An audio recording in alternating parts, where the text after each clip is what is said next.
I did a thing. I don't know if I'm quite proud of that thing, but I did a thing. Hi, hey, I'm Morgan, and I don't know if you can notice, but there's a lot of changes here. You can see more of my shelves. You can see this old mug a little bit better. I also have pink hair, but that's not as relevant as the fact that I'm filming on a camera. That's not an iPhone! Technical difficulties have been the reasoning for there not being any new videos for a while. Also, I went into a reading slump and didn't read much in April because reasons? I don't know. I'm back, better than ever, in higher quality, with an external mic. What? Morgan got an external mic? Obviously, and a tripod? Like, who's a pro YouTuber? Me. So, if you couldn't tell by the thumbnail and from that intro, I bought some books in April. April was a really big month for me in the sense that, like, you know that song where it's like, release your inhibitions? That was me at every bookstore that I walked into. I, made it rain at the book loft. Also, gifts. I didn't buy all these. They were given to me by a very sweet individual. I got a lot of books, and I'm excited to show you all of them. So the first thing I'm going to start with is not actually a book, but it's Bookish, and I got it at a bookstore, and I want to talk about it. It's this tote bag, and it's so cute. It's got Edgar Allan polka dots on it. Polka dots.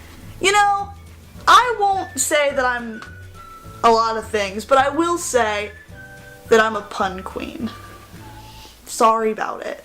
But I got this at the book loft, one of the days where I just went ham, and I'm so excited about it. It's so cute. It's by Out of Print, and Out of Print makes a lot of bookish stuff. They make all those socks, all the cute socks that you see at bookstores and stuff. I really like Out of Print. They sell them at all my local bookstores, and hashtag shop local. Got so many books this month. So many. The first one that I picked up was Different Seasons by Stephen King. This is a book with 4 of his novellas in it. I've been on the hunt for this because it includes the novella that my favorite movie of all time, Stand By Me, was made into. And that novella is The Body, in case anyone was wondering. So I'm really excited to have this and add it to my Stephen King collection of one other book. Also, this month was Neil Gaiman month.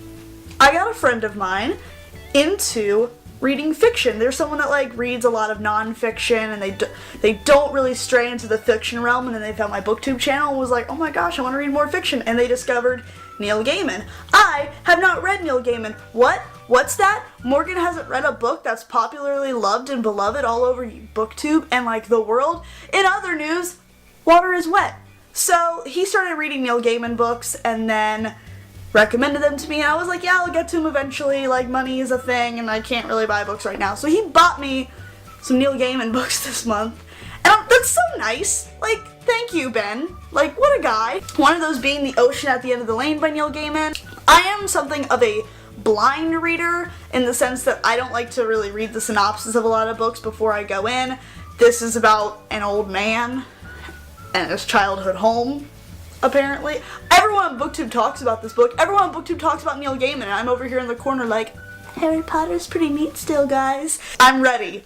I'm ready to dive into this. I'm excited. This is the first of many Neil Gaiman books that you're going to see in this haul. Ben got me. Unnatural Creatures, stories selected by Neil Gaiman. We thought this was a short sort of collection of his, but it's just a bunch of authors, and Neil Gaiman writes one of the stories, so that's neat. I really like short story collections, though. Is this considered an anthology? I think so, right? Yeah, I think it is.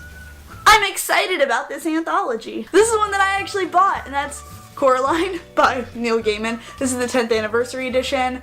It's my sister's favorite movie of all time, and I found out it was a book, that day, and I was like, oh my gosh, better read it. It's middle grade, so, I'm already reading it, and I'm already halfway through it. I can definitely finish the rest of it in one sitting. I could finish this whole book in one sitting, but I started it at 3 in the morning because I make great life choices. Super middle grade-y. It's kind of creepy, but I like it. And, you know, this will be my first Neil Gaiman book, which is pretty neat. And then I also picked up The Merciless by Danielle Vega. This is supposed to be like Mean Girls meets The Exorcist. I read My Best Friend's Exorcism by Grady Hendrix about the end of last year, and I really liked it. I wanted to read more like exorcism stories, if that makes sense. I don't know. I'm pretty excited about this. The cover is really neat. It's got deckled edges. It's like gold foiled, and it says like "Forgive us, Father, for we have sinned" on the back. And it has a sequel, and I wanted to get the sequel and this in hardcover because it looks so aesthetically pleasing.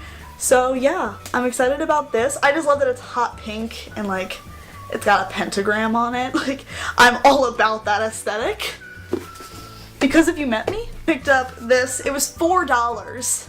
I'm not gonna not buy a book that's $4 because who would I be? So I picked up the Fear Street Super Thriller by R.L. Stine. This has 2 books in it, so like what a bargain. Has Party Games and Don't Stay Up Late. This is from the Fear Street series. No one told me this. I'm just taking it upon myself to believe that this is YA Goosebumps. It was in the YA section. It's R.L. Stine. It's creepy. It's YA Goosebumps, and nobody can tell me any different. I love Goosebumps, and I love R.L. Stine, and I want to see how his writing carries over to young adult. So hopefully I like these and I can just buy the rest of the series so I can shamelessly have R.L. Stine on my bookshelves again. Is it weird that like I want to get the entire Goosebumps series? They recently had a cover change. Like all the books got like revamped and have like new covers, and they're not creepy anymore. But I think the true aesthetic to Goosebumps that they look like they're found in an attic. I've never seen a new edition of a Goosebumps book until like now. When I was a kid, like they would come in my school's library and they were like worn and like the pages were yellowed and the covers were always like taped up. Like, I want every edition of Goosebumps to look like they came out of a story from Goosebumps. Does that make sense? Like, I want to read this book and think that something terrible is going to happen to me after I finish it. I might be the only one who feels that way. Then I picked up the 10th anniversary edition of 13 Reasons Why by Jay Asher because I thought that this would do something for me and like getting me to read this, and I am reading it. I'm like halfway through. Part of me is like wanting to DNF it because I'm slowly realizing like how romanticized depression and suicide is in this book now that I'm like older and more consciously aware of like the world. And I don't know how to feel about this book now, and I've gotten about halfway through the Netflix series and it's not really doing much for me. I'll probably do like an updated review of this book once I actually finish it. Like, I am literally like right at midway point. I just had to set it down for a bit and like take a step back because of reasons. It was kind of hard for me to read this book emotionally, whatever. The next 3 are like part of a set, and I'm really jazzed about them. They are, and I have one of these books in one edition, and the other 2 I had previously, but they like got lost in moving or something. I don't know. But they are Fantastic Beasts and Where to Find Them, Quidditch Through the Ages, The Tales of Beedle the Bard, all by J.K. Rowling. They're all in these beautiful editions. Look how pretty these will look. Oh my god. Like, I already have an edition of Tales of Beedle the Bard. I have this one. But am I the only one that thinks that this cover is super busy? I'm such a minimalist when it comes to cover design. So this is much more aesthetically pleasing than the old cover. And like, I love like the gold on these and then the silver on this one. It's so pretty, and the spines have it too. Would it be me if I didn't talk about Harry Potter at least once in all of my videos? Like, honestly, like I'm a walking billboard for Harry Potter, so it only makes sense to buy them. But they're gonna look so nice on my shelves. I'm so excited. And then Ben and I went to Kentucky to go to an aquarium, and like right next to the aquarium was this massive Barnes & Noble. And I was like, listen, because of who I am as a person, I can't not go there. I need to go to there. I very seldom shop at Barnes & Noble. I'm a very like shop local person. But when in Kentucky, buy 4 books. I got 2 poetry collections, a Neil Gaiman book, Thanks, Ben. And another novel. First poetry collection I got was The Princess Saves Herself in This One by Amanda Lovelace. I've already read this, so you're going to also see it in my wrap-up this month, in my wrap-up for April. You know what I mean. This is a poetry collection that is told in 4, like, chapters. It's The Princess, the Damsel, the Queen, and You, and it's very, like, it's very beautifully written. I'll talk more about it in my wrap-up, but it's great. I highly recommend this. It's like Milk and Honey, but with more substance. Am I allowed to say that? It's my channel. I guess I'm allowed to say whatever the hell I want to say. Yeah, I'm gonna leave it at that. This is like Milk and Honey, but like better. The other collection I picked up was Stuff I've Been Feeling Lately by Alicia Cook, and this is really neat because it's like, it's told like a mixtape, and the first section of poems is called like Side A, the poems, and it's all the poems in the book, and then there's Side B, the remixes, and it's all the poems but in blackout poetry form. And I've really gotten into blackout poetry. I've been following a lot of blackout poetry blogs on Tumblr, and I think that's just a really neat premise, and I think that that's a really cool thing. I'm about a little close to halfway through. I'm about to get to the remixes, and I'm really liking it. So this cover's got that like soft texture, and you know exactly the kind of texture I'm talking about. It's just like, it's like butter, but not. Like, don't put butter on a book and then rub it. Like, that's weird. And then, to continue my Neil Gaiman month, I got The Graveyard Book by Neil Gaiman. This is a reimagining of The Jungle Book, and it's super spooky, and Ben just finished it on audiobook, and he's like obsessed with it. He's also obsessed with American Gods, and he wants me to read American Gods, but like, he's giving me all these other books first, because he's like, you like these first, and then read American Gods. So, I'm really excited. This cover is super, super neat.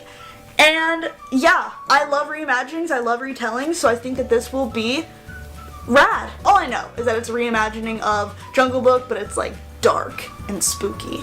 And I love dark and spooky. And the last book that I picked up this month was Breakfast of Champions by Kurt Vonnegut. I read Slaughterhouse-5 like a year and a half, 2 years ago, and I absolutely adored it. I really like Kurt Vonnegut's writing style, and I really enjoyed the way that he told a story in a non-linear way. It was like a big ball of wibbly-wobbly, timely-wimey stuff, you know?